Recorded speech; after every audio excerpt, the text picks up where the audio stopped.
One conversation that changed my life. 6 years ago, I was at a family event called the KFL, Coon Family Lock-In. That's not an official name, but it was a gift my parents gave to my brothers and sisters, nieces and nephews, cousins.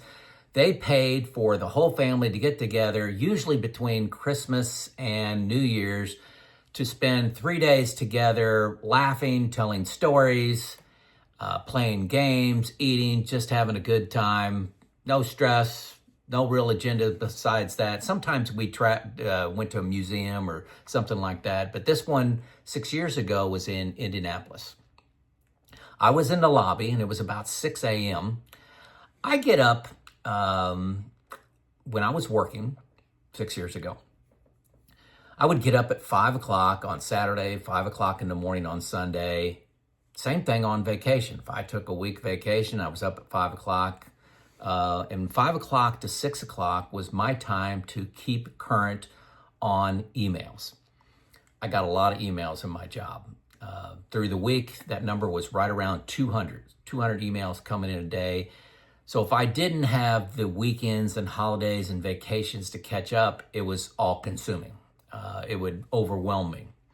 So that's just what I did. I worked for a big aluminum company. It was 24/7, 365 operation, never shut down. There were no holidays. Holiday was just another day to work. At this plant, you couldn't shut it down. It wasn't just about profit. It was the continuous nature of the process. So that's just what I did.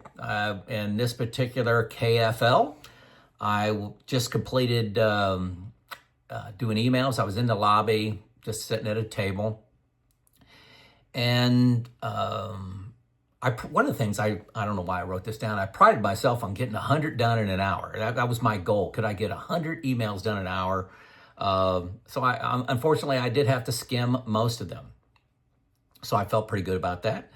And a relative of mine, let's call him Tom, came up and sat down beside me and just said, "Hey, what are you doing?"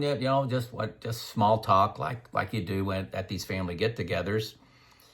And I just happened to ask, how often do you do emails on holidays, on Christmas Eve? And Tom just looked at me like, "What?" He really didn't understand the question. I said, how often do you find yourself, getting up early in the morning and doing emails? And he just didn't know how to respond to that. Didn't say anything, just confused look. And then I quickly went to, let's talk about vacations. When you go on a vacation, you're taking the family down to Disney World, or you're going out to Yellowstone, or on a road trip with the kids. How often do how much time do you dedicate to emails? And it was like I was speaking a foreign language, didn't know what I was talking about. It was at that moment that I realized work was consuming me. I loved my job. I still say, love is too strong of a word. That's not the right word, but I really liked my job. I was good at it. I made an impact. I was influencing people. I was influencing the company. I was influencing the community. I really, really enjoyed what I was doing. I wouldn't change my career. If I had an opportunity to do it all over again, it provided a great life for my family. Still have a great family.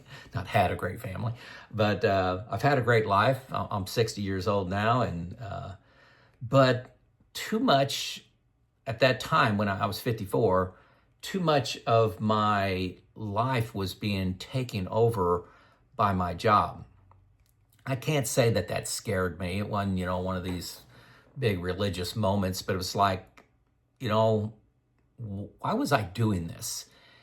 I spent a lot of time before this working on a retirement plan. Where was I money-wise?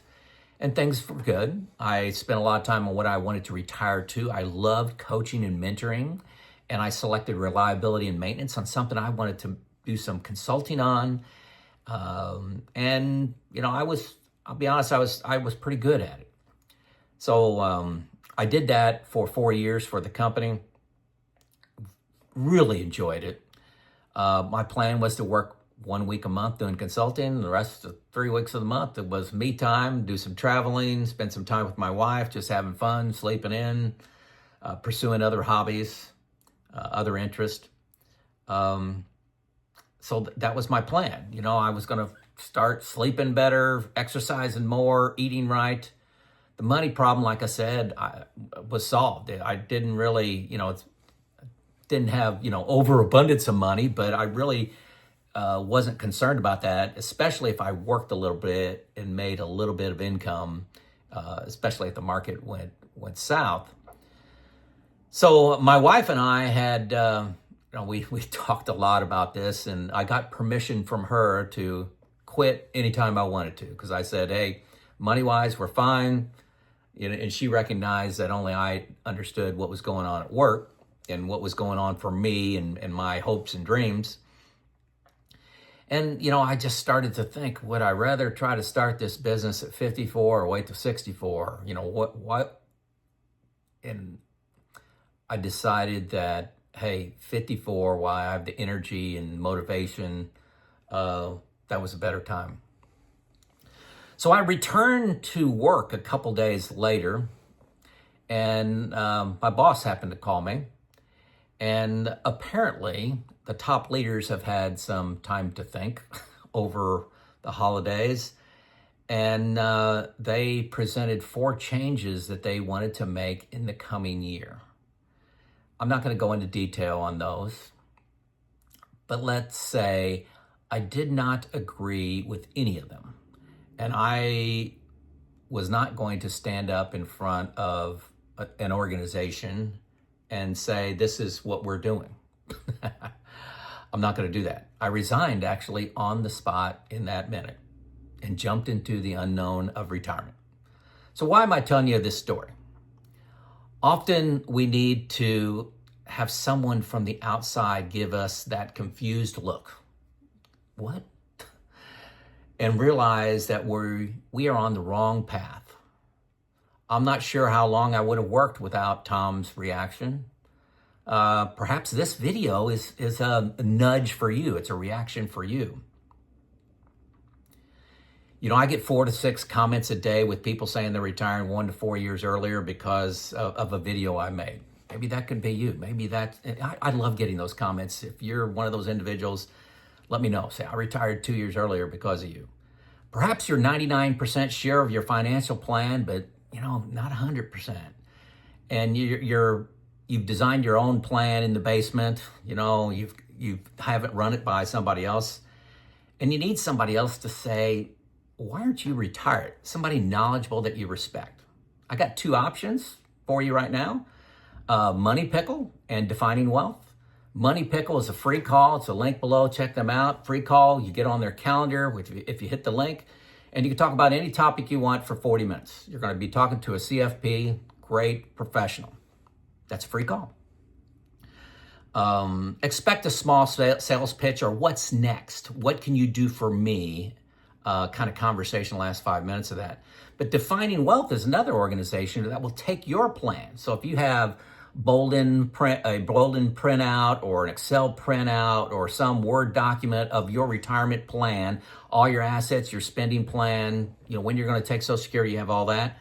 They'll take a look at all that information, and they'll spend about 30, 40 minutes prepping for a video conference call with you, and then have this hour and 10-minute call. But there's a fee for that at $300. But it is a CFP review. But the feedback on those has been just outstanding. But there's a lot more pre-work in that. So there's 2 options. One's a free option. One's a $300 option. You decide which one's best for you. I suggest you do both. Why not? One's free, one's $300. If you do the $300 one, you only get one. If you do both of them, you get 2 reviews for $300. So that's what I would do in your situation. So why aren't you retired? Maybe one of these individuals will give you that look after they look at your specifics and say, maybe they'll just look at you like, and that'll be the push you need to jump into the unknown of retirement. It's Joe out.